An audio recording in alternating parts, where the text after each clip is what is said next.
Alright, in this video we're going to show you how to connect two aquifer pipes together.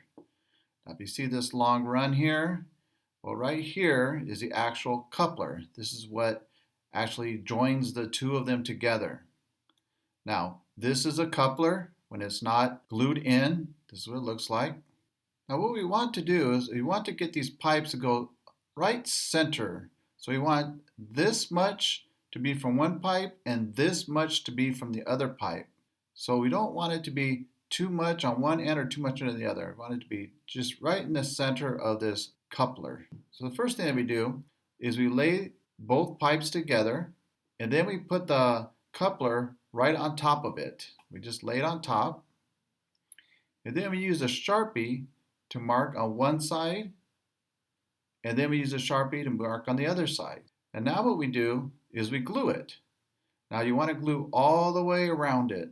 Do from the inside of the channel, on the back side, everything. You just put all that glue on there.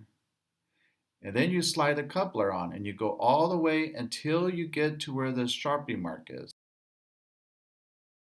And once you get that one in place, then you grab the next aquifer pipe, put glue all the way around the aquifer pipe on the next one. Again, all the way around it, including the channel. And then you slide it into the coupler. And this will put the coupler dead center equally on both aquifer pipes. All right, I hope this helps you understand how to join two aquifer pipes together. Okay, your next step is how to measure your final aquifer pipe, the pipe that goes at the end of the run. So please watch that before you cut the aquifer pipe or glue it in place. And we'll see you at the next video.